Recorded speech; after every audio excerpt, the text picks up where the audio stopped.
Hello, मैं विकास भारती।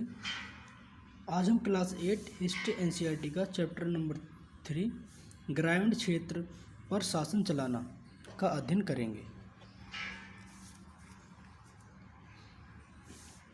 1765 में मुगल बादशाह ने ईस्ट इंडिया कंपनी को बंगाल का दीवान बना दिया था। लगभग 1765 में मुगल बादशाह ने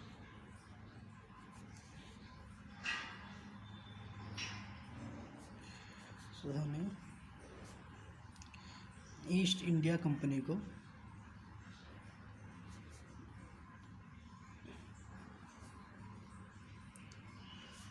बंगाल का दीवान बना दिया था।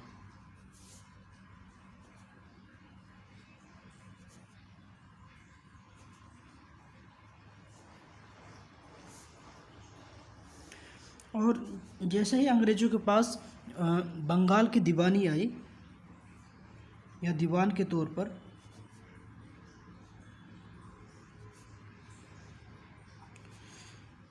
कंपनी अपने नियंत्रण वाले क्षेत्र पर आर्थिक मामलों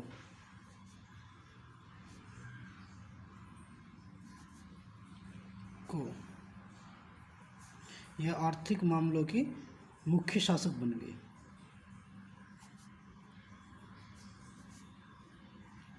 पहले जो अंग्रेज थे वो केवल व्यापार के मकसद से यहाँ पर रहते थे। जैसे ही उनको बंगाल की दीवानी प्राप्त हुई तो वे आर्थिक रूप से मतलब कि अधिक सक्षम होने के लिए अपने सोचने लगे। वो कर इकट्ठा करने के लिए मुख्य शासक उस क्षेत्र के बन गए थे। अब बात आती है कंपनी की आमदनी की। आमदनी, क्योंकि कंपनी को अपनी संख्या बढ़ानी थी, अपना जो सैनिक बल था वो मजबूत करना था, व्यापार भी अच्छा करना था। तो पहले क्या होता था, जो ये अंग्रेज थे वो सोना चांदी लाते थे और उसके बदले में व्यापार करते थे। इंडिया से सामान खरीद करके ले जाते थे और वो यहाँ पर सोना दे देते थे सामान के बदले में। लेकिन जैसे ही उनके पास बंगाल की दीवानी आई और वो कर इकट्ठा करने लगे, मतलब कि टैक्स इकट्ठा करने लगे, तो उनको सोना चांदी मंगवाने की ज़रूरत नहीं पड़ी। वो कर से व्यापार करने लगे। अंग्रेज़ों के लिए ये फ़ायदा हुआ कि उनको सोना चांदी मंगवाने की आवश्यकता नहीं पड़ी। जो कर इकट्ठा होता था उससे ही वो व्यापार करने लगे, यहाँ के भारतीय बाज़ारों में सामान खरीदने लगे थे।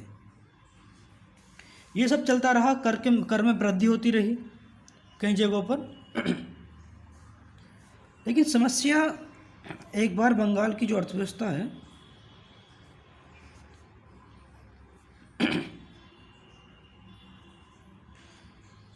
वो संकट में पड़ गई।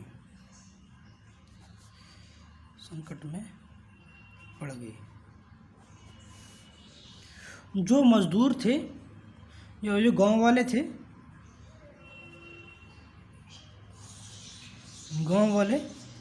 गांव छोड़कर जाने लगे।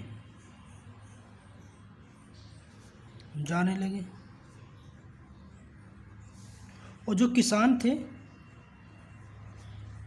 वो अपना करनी या लगान नहीं दे पा रहे थे। किसान अपना लगान नहीं दे पा रहे थे।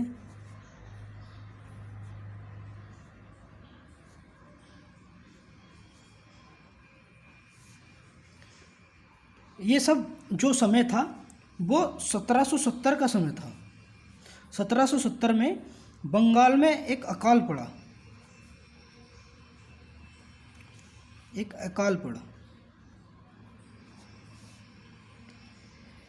ये अकाल इतना बड़ा था, लगभग इस अकाल में 1 करोड़ लोग मारे गए।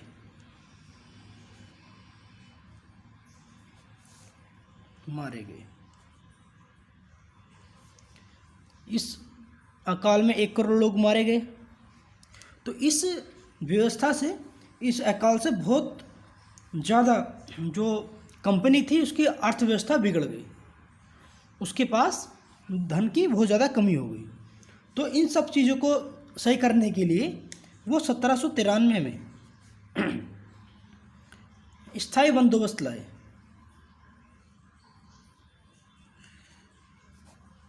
स्थायी बंदोबस्त लाए। स्थायी बंदोबस्त जो था वो राजाओं एवं जो वहाँ के ताल्लुकदार होते थे, राजाओं और ताल्लुकदारों को एक जमींदार का रूप दे दिया गया। राजाओं को, ताल्लुकदारों को जमींदार का रूप दे दिया गया। इनका काम था कर इकट्ठा करके देना,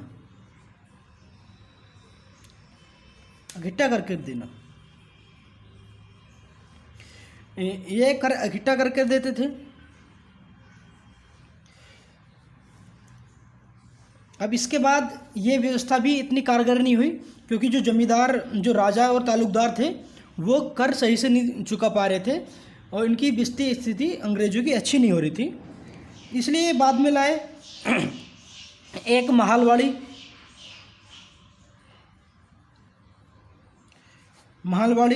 व्यवस्था। महालवाड़ी व्यवस्था जो थी वो लगभग 1822 में इन्होंने लागू की और इस व्यवस्था में एक गांव का मुखिया बना दिया। गांव के मुखिया को, हर गांव के मुखिया को ये जिम्मेदारी सौंप दी कर देने की। इस समय में जो ये लागू की थी वो लॉर्ड मैकेंजी ने इसको लागू किया था। वो ज़्यादातर ये उत्तर भारत के क्षेत्र में लागू की गई थी। उत्तर भारत कह सकते हैं कि पहले ये यूपी का क्षेत्र जो था वो बंगाल के क्षेत्र में आता था, तो उत्तर पश्चिमी क्षेत्र में ये लागू की गई। पहले उत्तर प्रदेश को संयुक्त प्रांत कहा जाता था, तो कह सकते हैं संयुक्त प्रांत का बहुत बड़ा हिस्सा इस क्षेत्र में आता था। इसके बाद एक व्यवस्था और आई जिसे रैयतवाड़ी व्यवस्था। रैयतवाड़ी व्यवस्था जो है उसके अंतर्गत ये पहले जान लेते हैं, दक्षिण भारत में इसको लागू किया गया था, क्योंकि दक्षिण भारत में ज़्यादा ताल्लुकदार, जमींदार या राजा नहीं थे, तो उनका प्रभाव इतना नहीं था। तो उन्होंने डायरेक्ट किसानों से सीधा संपर्क कर लिया। सीधे किसान सीधे टैक्स देते थे या कर देते थे, वो सीधे किसानों से कर लेते थे। इस व्यवस्था को जो लागू किया वो थॉमस मुनरो ने किया। ये 3 महत्वपूर्ण हमारी व्यवस्था थी। पहली स्थायी बंदोबस्त, राजा एवं ताल्लुकदार संबंधित थे। महालवाड़ी व्यवस्था जो जमींदार संबंधित, मतलब कि मुखिया संबंधित थे, गांव के मुखिया। और रैयतवाड़ी में सीधे किसान संबंधित थे।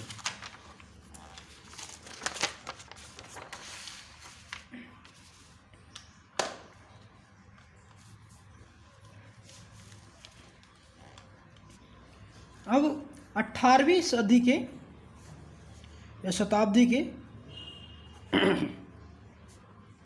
अंत तक, 18वीं शताब्दी के अंत तक कंपनी अब अफीम और नील की खेती पर जोर देने लगी। अफीम एवं नील की खेती पर जोर देने लगी, क्योंकि हम जानते हैं कि बंगाल के क्षेत्र में पटसन का उत्पादन होता था या होता है अब भी, और असम में चाय, यूपी में गन्ना। यूपी पहले संयुक्त प्रांत इसका नाम था, और पंजाब में गेहूं,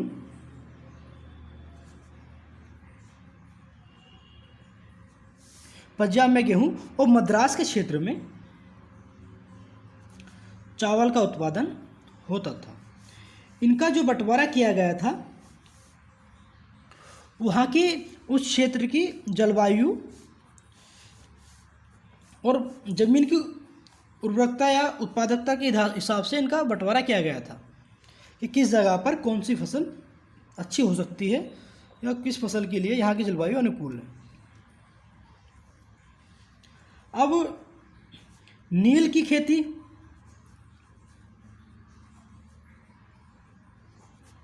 क्योंकि नील कपड़ों की रंगाई के लिए बहुत महत्वपूर्ण था, इससे नीला रंग निकलता था, और बैंगनी, ये दो रंग ऐसे थे कि वो कपड़े की रंगाई में बहुत अच्छे माने जाते थे, और ये यूरोप में, ब्रिटेन में, इंग्लैंड में बहुत ज़्यादा उपयोग होता था कपड़ों की रंगाई में। तो इसका उत्पादन ज़्यादा बढ़ाया गया। एक नील की जगह एक पौधा और था, बोर्ड। ये इसकी खेती जो यूरोप में होया करती थी, यूरोप के कुछ मुख्य देश थे जैसे इटली और दक्षिणी फ्रांस, ये और कह सकते हैं जर्मनी, इन देशों में इसकी अधिकांशतः खेती होया करती थी। लेकिन नील की खेती के कारण जो ज़मीन थी उसकी उर्वरता समाप्त हो जाती थी, क्योंकि जो नील की के पेड़ थे वो उसकी जड़ बहुत ज़्यादा नीचे तक चली जाती थी, उससे कि वो सारे ज़मीन का जो मतलब खनिज तत्व होते थे और पानी होता था वो सब सोख लेते थे और फिर बाद में ज़मीन बंजर बन जाती थी। इसके लिए गांधी जी ने चंपारण सत्याग्रह भी किया दक्षिण अफ्रीका से आने के बाद। तो ये इस चैप्टर में कुछ मुख्य